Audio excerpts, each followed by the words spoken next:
Morning, Knicks Nation. Today is Memorial Day in the United States of America. It's Monday, the 27th day of May, 2024. I hope you're all safe and healthy today, that your family is safe and healthy, and that the needs of you and your family in terms of food, shelter, clothing, as well as health are being met today. Blessings upon those that serve the country in the capacity of trying to protect the rights of our country and trying to further the rights of our citizens and trying to defend our country against what they perceived as threats. And they went and they joined services, armed services, to try to help. And some of them paid with their lives. So, honor to the people. This is Memorial Day weekend, remembering people, especially veterans, that gave their lives, that gave themselves for our country. Blessings upon them. Blessings upon those also that work in the healthcare field. Some of those also medics. I know people that did several tours as medics in the Middle East trying to help wounded soldiers and sometimes gets killed and wounded themselves.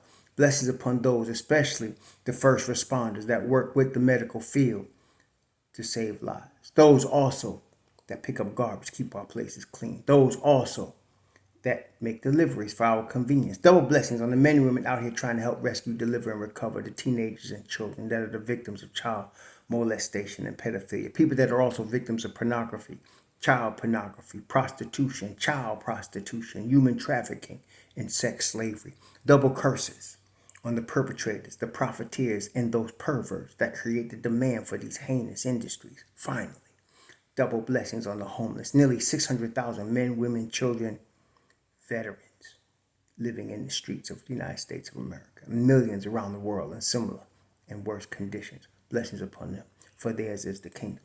So there's a lot to talk about in Knicks Nation. I have no shortage of material to draw from when you're a New York Knicks fan, and in the NBA in general, but particularly with respect to New York Knicks, one of the most famous franchises on earth, historical franchise, important franchise, and of course, my favorite franchise.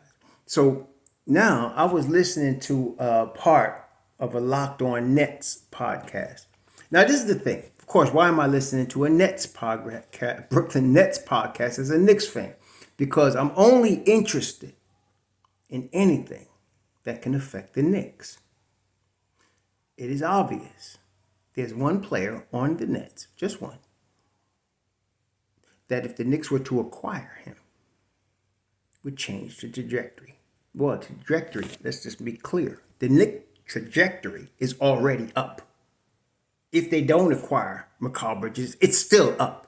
And let me be clear also. The Knicks are fine just like they are. They don't need nothing. Nobody. They're fine. But they would become almost unstoppable if you keep the core pieces and you add Mikal Bridges. So, back to this podcast. So I'm listening to these cats quote Joe Tsai. Joe Tsai is the owner of the Brooklyn Nets. Now, the owner, obviously, of any organization, and we're talking about NBA basketball, has tremendous power. It's his team. He owns it. And so he makes decisions that flow throughout the organization. He's the boss. Of all the bosses, he's the boss. So, for example, with the Knicks, James Dolan was interfering in basketball operation because he was the owner. Nobody could tell him otherwise. But he understood after a while he didn't know what the hell he was doing. So he tried to go out and get the best money can buy in his mind, which was Phil Jackson. We can see that didn't work out. Then he went and tried to trust an internal in Steve Mills. Didn't quite work out. Then, with the help of Steve Mills and the internal organization that he had, he comes up with the idea of using the Golden State Warriors and the Los Angeles Lakers template of getting an agent type guy with all kind of inside knowledge and all kind of inside experience to run your basketball operations, Leon Rose. And once he realized he was giving the keys to Leon and Leon knew what the hell he was doing, Dolan wisely backed off and let Leon start to build a long-term sustainable winner. Now, not all owners are that smart. Some of them are real stubborn. Some of them become rich because they're stubborn. I don't know what kind of owner Joe Tsai is. But in terms of being successful as a basketball owner, there's a couple of ways to look at that. Success, to most people, especially in the world of ownership of a business, which what an NBA team is, a business, is profitability, right? So if you can make money owning the basketball team, you can make money off of that. That's what you want to do. So you want profits. See? So what you're trying to do is get profits. Now, sometimes profits is like a circus sometimes, right? You get a couple of really popular acts and people will come to see it, like Barnum and Bailey Circus. They'll come to see it. You could win or lose, don't matter. They'll come to see it. They're paying for the tickets. You're making money. You're happy. Sometimes, in fact, most of the times, success comes with winning because winning brings people to come to the games. Winning brings media. Winning brings marketing. Winning brings, a whole lot of benefits to help you make money and be successful. And if you can be a long-term sustainable winner in baseball, that would be the New York Yankees. You now have a product that people will buy for decades, both from your past winning, your current winning, and your future winning, because of your franchise has built a reputation for being long-term sustainable winners. And people will buy Yankee stuff all over the place. This is especially true in New York, which is one of the biggest cities in the world. People come in and out of New York every day. People move into New York for business, stay there a long time, move out. And so there are people all over planet Earth that have once lived in New York. There are people all over planet Earth that were born and raised in New York before branching out. There are people all over planet Earth that are connected to New York City. So if you can build a winning franchise, Yankees, for example, and Giants, in New York City, you're going to have a worldwide influence for more ways than one. That's why the Knicks are so important. And also, now, the up-and-coming Brooklyn Nets. So you have the base. You're in Brooklyn. Okay, you have a base. You can't challenge the Knicks at this time. They've been trying to do it since they've been in existence, but they really can't. New York is a New York Knicks team. They had a chance, the Nets, when they were on Long Island coming out of the ABA, but then they immediately folded, went to New Jersey. That was the end of. They could not challenge the Knicks. When they had Dr. J coming out of Long Island, coming out of Uniondale, they could actually build something then. They should have stayed there, but they didn't. They went to New Jersey, then they tried to make it big and fast and come to Brooklyn, and they have not been able to overcome the Knicks. They never will, not for a long time, not in my lifetime, put it that way. Maybe in the future, but not in my lifetime. So right now, they just need to build something. Now, there's a couple ways of building. You can do the get-rich-quick way, which means you just sign two or three high-level superstars, put minimum contracts around them, and see if they could take you to the promised land. That's the get-rich-quick way, okay? So that's like you get James Harden, Kyrie Irving, KD, or, you get people like that, and you try to build around them with smaller pieces, cheaper pieces, and hope they could take you through. That's the get-rich-quick way. It has worked with LeBron James, Chris Bosh, and Dwayne Wade. But the LeBron James, Chris Bosh, Dwayne Wade way that it worked because of Dwayne Wade. Because Dwayne Wade was drafted and developed by Pat Riley in the Miami Heat, and he was the main piece. He acquiesced to LeBron, but that was the core that caused them to win. And all three of those cats was in their prime at that time. And D Wade had already won a chip with an aging Shaquille O'Neal. So now you had the formula to win, and that worked. Then LeBron came to Cleveland. Cleveland's top pick, a Kyrie Irving, was already there. He joined with Irving. They got pieces around him again. LeBron was still in his prime. They win a championship. Okay. Now LeBron's past his prime. He tried to do it in LA. It worked in that shortened season. It did in the season of the COVID. But really, no. So that is one way to do it. Then you could do it the San Antonio Spurs way. You draft a David Robinson.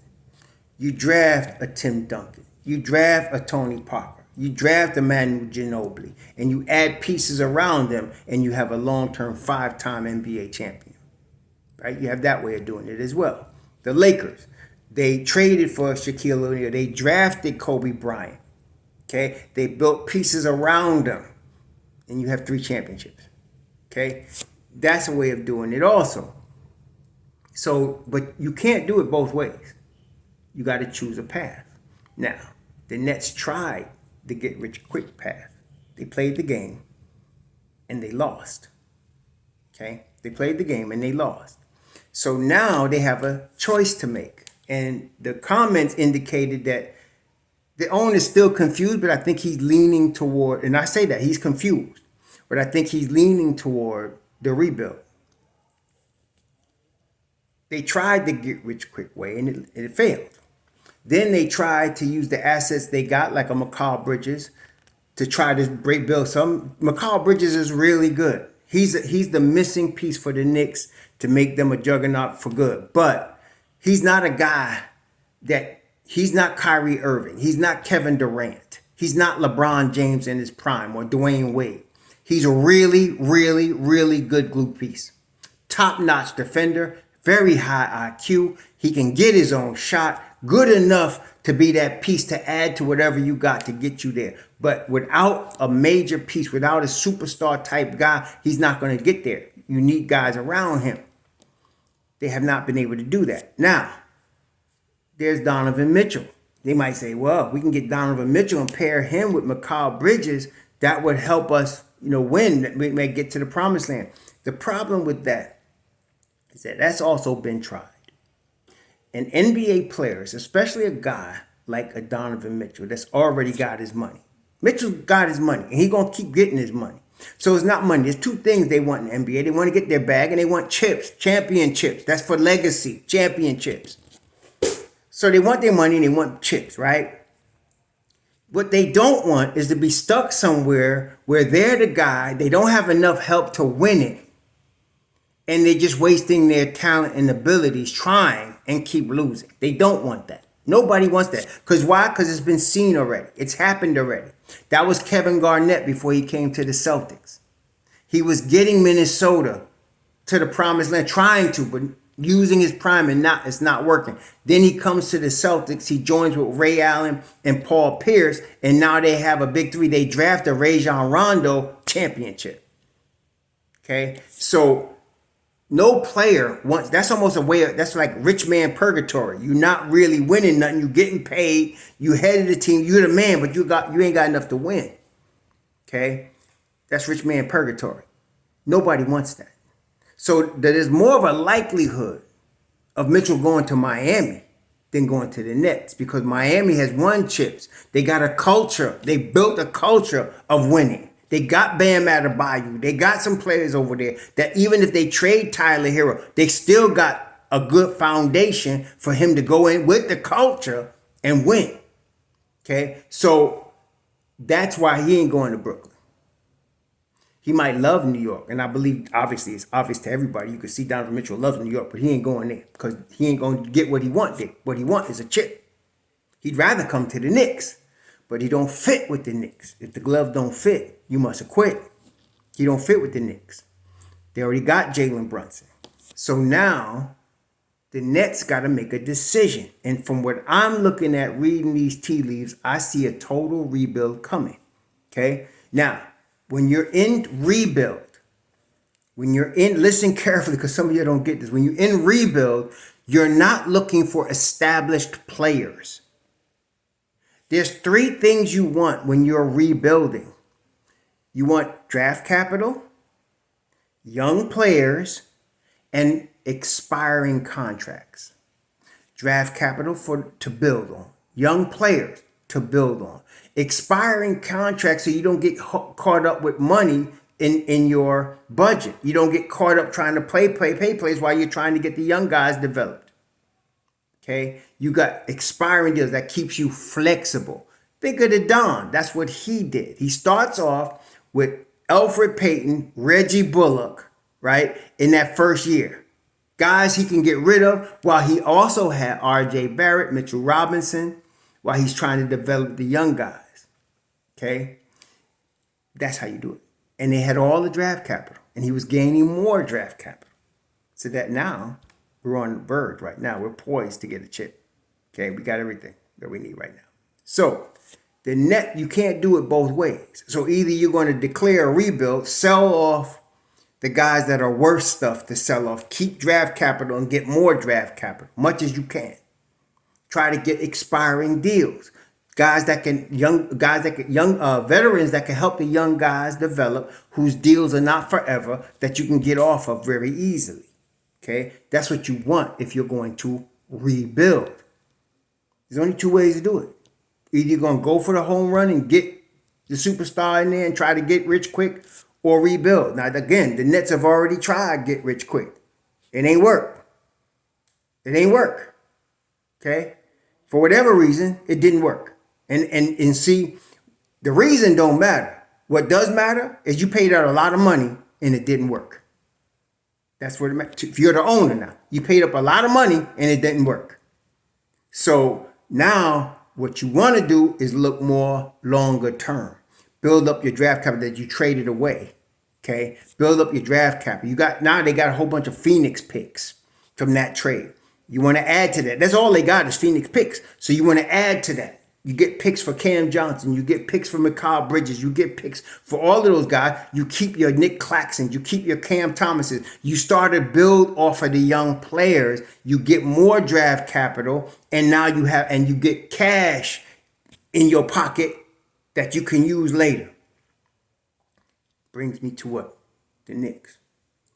If the Knicks were to get involved with the Nets, the Knicks the Knicks aren't the only team now. I ain't saying they are. But they have the draft capital to give the Nets a new lease on life with draft. They got the expiring deals. Bodega and Burks.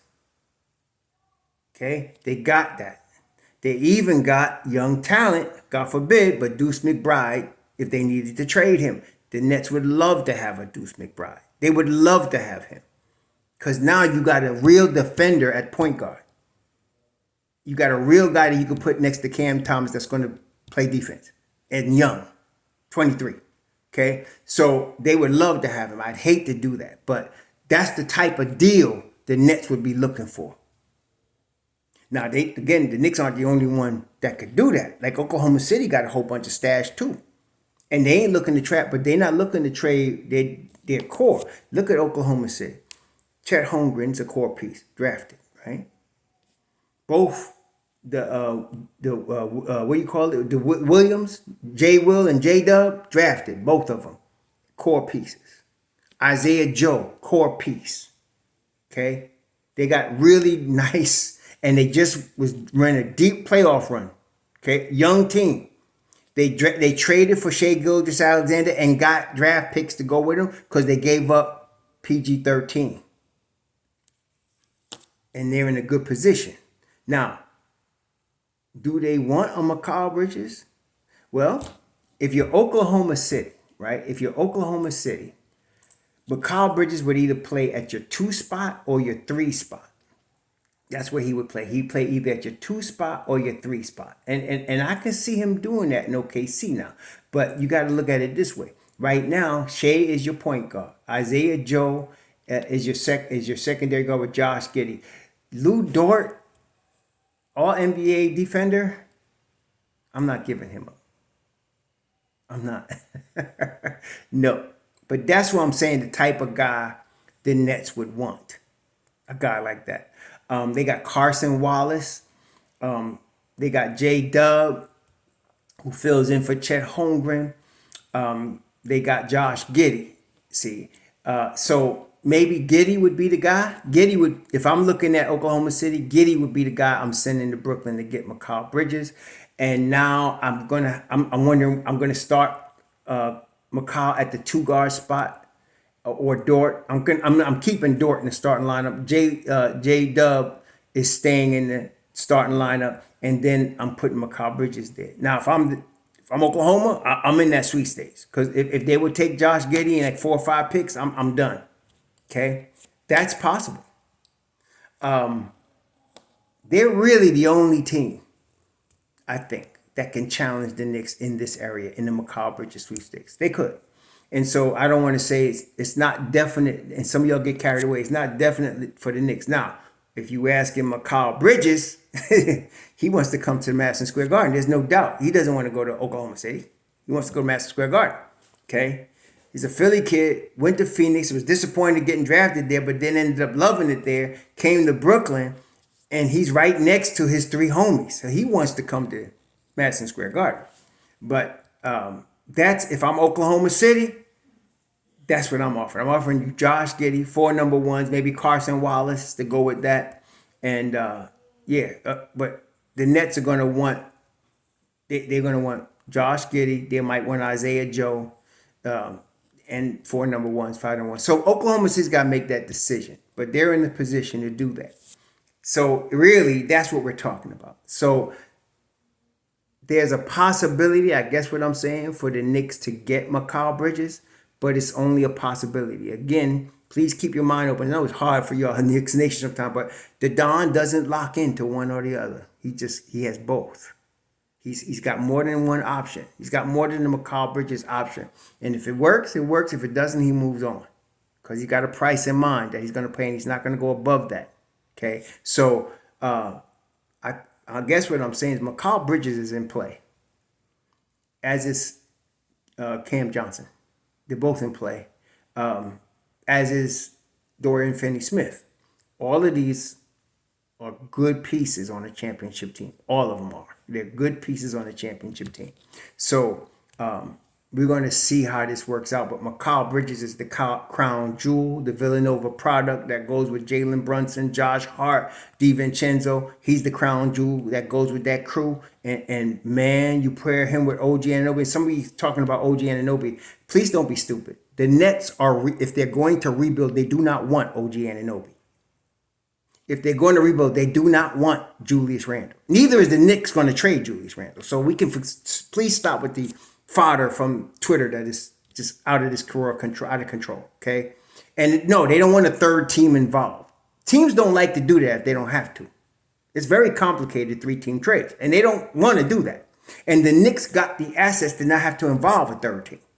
Okay, so the Nets might want a third team if they decide, okay, they'll take Bodega and then they'll move him on to somewhere else and use the whatever. But the Knicks don't have to do that to get this done. Okay, they can get Mikal without all that. All right, so, and even though Mikal is the crown jewel, a Dorian Finney-Smith or Cam Johnson, coming off your bench, that's still. Let's put it this way. If they traded Bodega's contract and they brought in either Cam Johnson or Dorian Finney-Smith, you just upgraded. You just upgraded your bench. Okay? So that could happen too. Not both of them. One of them. Okay? So either you get a Dorian Finney-Smith to come off your bench with Mobb Deep, or you get Cam Johnson to come off your bench with Mobb Deep. You got a nice bench, baby. You got a nice bench. Okay? So that could work too. But the crown jewel is Mikal Bridges. And what I'm saying is Joe Tsai has got a decision to make. He should have made it last summer. If you recall, I did a video last summer saying they should just rebuild it now. They lost Kyrie. KD's out. They had, what's his name? Pillsbury Doughboy. Harden, he was out. So they was all gone. They need to just rebuild. They wasted a year. Okay. So now I don't see it's up to Joe Tsai. To me, I think he's smarter than that. To waste another year with these assets. You could trade now, build up assets, take a bunch of pieces from this draft, take pieces from the next 3-4 years you can build up. Okay, and get draft capital. And now you can start from there. This is the thing. Look at Dallas. They traded for Tim Hardaway Jr. They traded for Kyrie, right? They drafted Luka. And he is the crown jewel that makes everything else go. So they were just looking to build around that guy. They were able to draft. That's what you want. Every team wants that. Okay? Atlanta wanted the leprechaun so that they could build around the leprechaun. Hasn't worked out. It doesn't always work out. Most times, in fact, it doesn't work out. Most times it does not. But every team wants that. Okay? Look at Minnesota. Ant. You got Ant now. Now you develop Ant and you build around Ant. They've done a nice job. Now they're gonna lose, obviously, to Dallas here. But this is Ant still young. You're gonna see Ant and them deep runs more now going forward. He's that guy. But you started with drafting him. And then you built around him with Karl Anthony Towns. Okay? And now you got some. And they're gonna continue to build off of it. They signed they drafted McDaniels, signed him. Got the 6th man of the year now too. With the other guy, I forgot his name, but you got all of that. They're gonna be back. That's what every team wants to do.